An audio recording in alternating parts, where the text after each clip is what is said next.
Okay, pork and green chili. Yes, with Spanish rice would be delicious. So that's what we're gonna make today. Okay, so first off, I have some chopped up pork meat right here. I know, it has a lot of fat on there, but you know what? You want that. That gives it flavor. Okay. I also have cumin, granulated onion, granulated garlic, but I like the fresh as well. So we've got some chopped up onion. I've got some garlic here that I'm going to peel, chop, and crush in this little thingy here. We want some tomato flavor in there as well. And then I have some whole peppercorn we're gonna place in there. Now, typically for my pork green chili, I will get some roasted chilies, and I thought I had some in my freezer, but I don't. I've used them all, and so we are going to the next best thing. Here we have Hatch chili. It's been fire roasted in a conveniently little jar here, so we're going to use that. But then I like lots of flavor, guys, so we're going to do some of this too. Okay, so first what we're going to do is we're going to cook this down, and when it's just about done, we're going to add the garlic, we're going to add the onion, soften those up a bit, and then we're going to add the spices.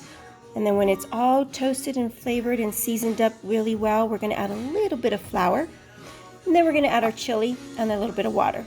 Okay? You see? That didn't take long at all. So, basically, just put the meat in here and started cooking it down. And I don't want it completely done before I start adding in the other ingredients. So, I added the onion and the garlic.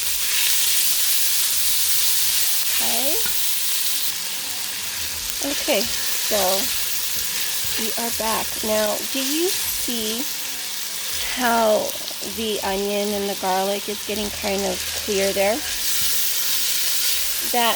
You're just about ready. So what I'm going to do is I'm going to go ahead and add my spices. Now here I have that little medley mix of garlic powder, onion powder, and cumin.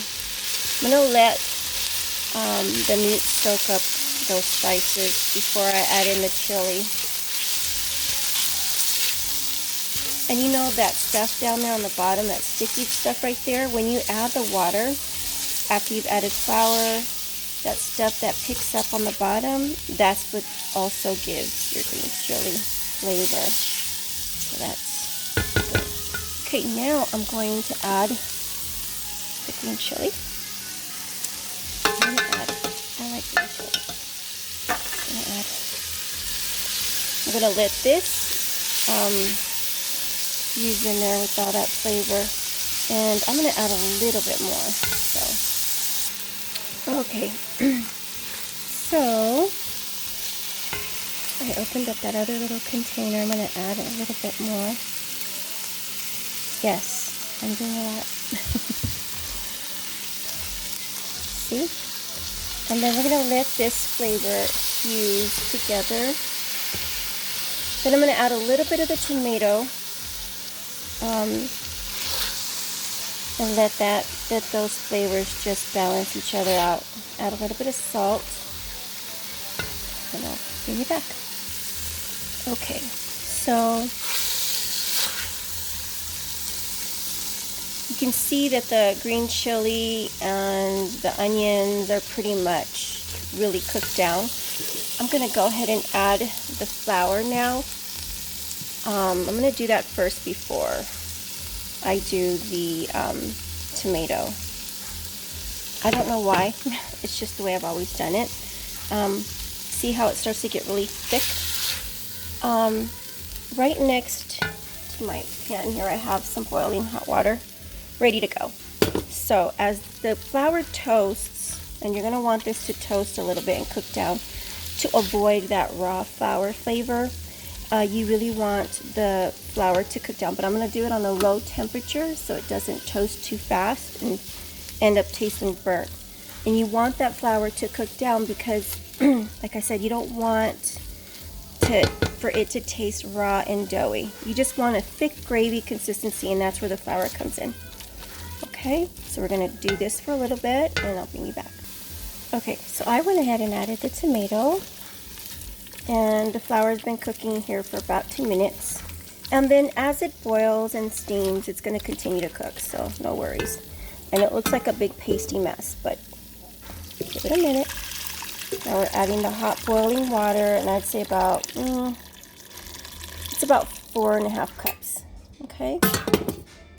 And then we're just gonna let this simmer. Now, if you feel like you wanted to highlight some other flavors, like you wanted to do like more of a spicy, then you can add more green chili.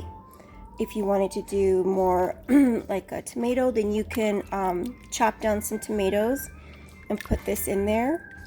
But I promise it's gonna get thicker, and and the meat's gonna get softer because you're gonna continue to cook this and simmer this down. But you do want to make sure that the broth that it sits in currently has enough salt and any other seasons that you like.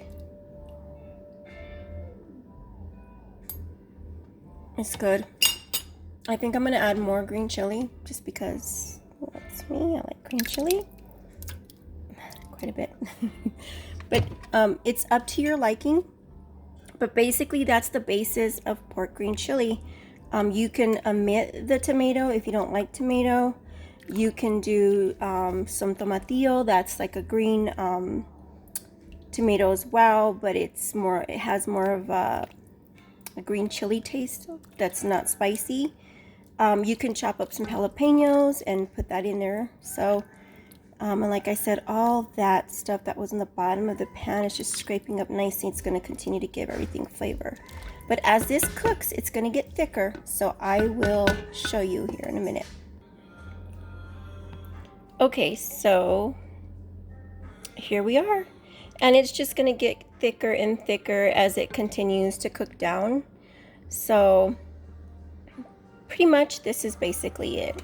It's not that hard to make, you guys. Anybody can make this. It's just a matter of the process of when to add, what to cook first.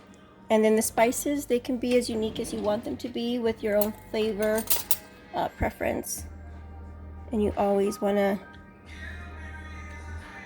you always want to make sure it has, oh my gosh, it's so good. So basically, this is what I use to put, I pour this over my, I make smothered burritos with this. You can eat it as a soup, or we're gonna have it with a side of Spanish rice. And I already posted up that recipe in video, so it should be up there in my video list as well. Yeah, you can use it as a dip with some chips. It's so good. Anyway, I hope you guys liked the video. I hope you guys give it a try. Yeah, and thanks for watching. Take care and God bless.